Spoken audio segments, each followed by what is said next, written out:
Hi అండి, welcome back to our channel ST Telugu vlogs and cooking videos. ఈరోజు మనము సేమియా రవ్వ కేసరి ప్రిపేర్ చేసుకుందాము. ఈ కేసరి మనకి సూపర్ టేస్టీగా చాలా బాగుంటుంది. ఎప్పుడైనా స్వీట్ తినాలనిపిస్తే అప్పటికప్పుడు ఇలాగా ప్రిపేర్ చేసుకొని తినొచ్చు. చిన్నపిల్లలు అయితే చాలా ఇష్టంగా తింటారండి. మరి సేమియా కేసరి ఎలా ప్రిపేర్ చేయాలో ప్రిపరేషన్లోకి వెళ్దాము. ముందుగా స్టవ్ పైన ప్యాన్ పెట్టేసుకొని 2 టేబుల్ స్పూన్ల నెయ్యి వేసుకోవాలి. నెయ్యి వేడైన తర్వాత ముందుగా డ్రై ఫ్రూట్స్ వేయించుకోవాలి. నేనైతే కొన్ని కాజులు అలాగే బాదాంని చిన్న చిన్న పీసెస్ లాగా కట్ చేసి పెట్టుకున్నా. ఇప్పుడు ఈ డ్రై ఫ్రూట్స్ని మనము లైట్ గోల్డెన్ కలర్ వచ్చేంత వరకు వేయించేసుకున్న తర్వాత ఇప్పుడు ఇందులోకి 1 టేబుల్ స్పూను కిస్మిస్ వేసేసుకోవాలి. మీరు ఈ స్వీట్లోకి మీకు నచ్చిన డ్రై ఫ్రూట్స్ వేసుకోవచ్చండి.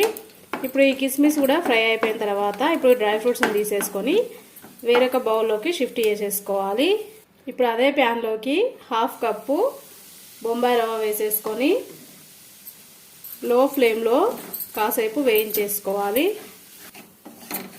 రవ్వ కాసేపు వేయించుకున్న తర్వాత ఇప్పుడు ఇందులోకి 1 కప్పు సేమియా వేసేసుకొని ఇప్పుడు ఈ రవ్వ సేమియాని గోల్డెన్ కలర్ వచ్చేంత వరకు కలుపుకుంటూ ఫ్రై చేసేసుకోవాలి. ఇప్పుడు మనం ఇందులోకి 2 టేబుల్ స్పూన్ల నెయ్యి వేసుకున్నాము. ఇంతకుముందు మనం 2 టేబుల్ స్పూన్లు వేసేసుకున్నాం కదా, కొంచెం నెయ్యి తక్కువగా అనిపించేస్తుంది. అందుకని చెప్పేసి నేను మళ్ళీ ఒక 2 టేబుల్ స్పూన్ల నెయ్యి వేసుకున్నా.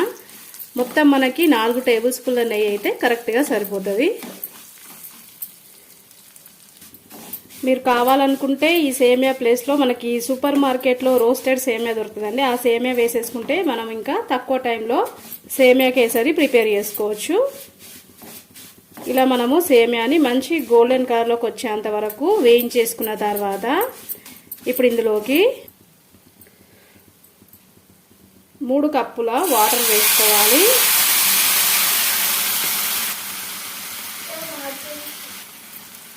మనము సేమియా వేయించేసుకునేటప్పుడే పక్కన స్టవ్ పైన వాటర్ పెట్టేసి రెడీగా పెట్టేసుకోవాలండి.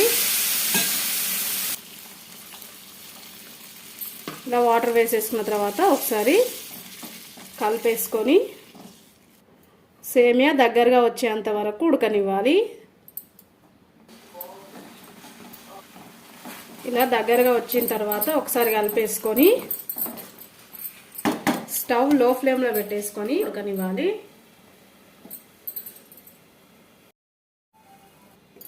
రెండు నిమిషాల తర్వాత ఇక్కడ మనకి సేమియా మంచిగా ఉడికిపోయింది, అలాగే రవ్వ కూడా ఉడికిపోయింది. ఇలా సేమియా ఉడికిపోయిన తర్వాత ఇప్పుడు ఇందులోకి మనము 1.5 కప్పు చక్కెర వేసేసుకోవాలి. మనం 1 కప్పు సేమియా 1/2 కప్పు రవ్వ తీసేసుకున్నాం కాబట్టి 1.5 కప్పు చక్కెర వేసేసుకొని ఇప్పుడు ఇందులో కలిసేటట్టు మొత్తం కలిపేసుకోవాలి. ఇలా కలిపేసుకున్న తర్వాత ఇప్పుడు ఇందులోకి మనము ఇందాక వేయించుకున్న డ్రై ఫ్రూట్స్ కొన్ని వేసేసుకొని అలాగే 1 టేబుల్ స్పూను యాలకుల పొడి కూడా వేసుకున్న తర్వాత ఒకసారి అంతా కలిపేసుకొని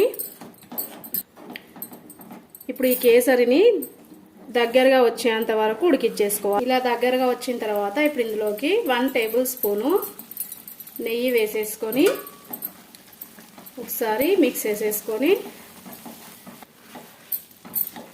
స్టవ్ ఆఫ్ చేసేసుకోవాలి. స్టవ్ ఆఫ్ చేసుకున్న తర్వాత చల్లారినాక ప్లేట్లోకి తీసేసుకుందాం. ఫైనల్గా మనకు సేమియా రవ్వ కేసరి అయితే రెడీ అయిపోయిందండి. సూపర్ టేస్టీగా చాలా బాగా వచ్చేసింది. ఎప్పుడైనా మీకు స్వీట్ తినాలనిపిస్తే అప్పటికప్పుడు ఈ విధంగా సేమియా రవ్వ కేసరి ప్రిపేర్ చేసుకొని తినండి, చాలా బాగుంటుంది. సేమియా రవ్వ కేసరి ప్రిపేర్ చేసుకోవడానికి కావాల్సిన మెజర్మెంట్స్ నేను డిస్క్రిప్షన్లో లింక్ ఇస్తాను. ఒకసారి చెక్ చేసుకొని మీరు కూడా ప్రిపేర్ చేయండి. ప్రిపేర్ చేసిన తర్వాత మీకు ఎలా వచ్చింది నాకు కామెంట్ రూపంలో తెలియజేయండి. వీడియో నచ్చితే లైక్ చేయండి. మీ ఫ్రెండ్స్కి రిలేటివ్స్కి వీడియోని షేర్ చేయండి. అలాగే నా ఛానల్లో వచ్చే రెసిపీస్ నచ్చినట్టయితే సబ్స్క్రైబ్ చేసుకోండి. Okay, bye friends. నెక్స్ట్ వీడియోతో మళ్ళీ కలుద్దాం.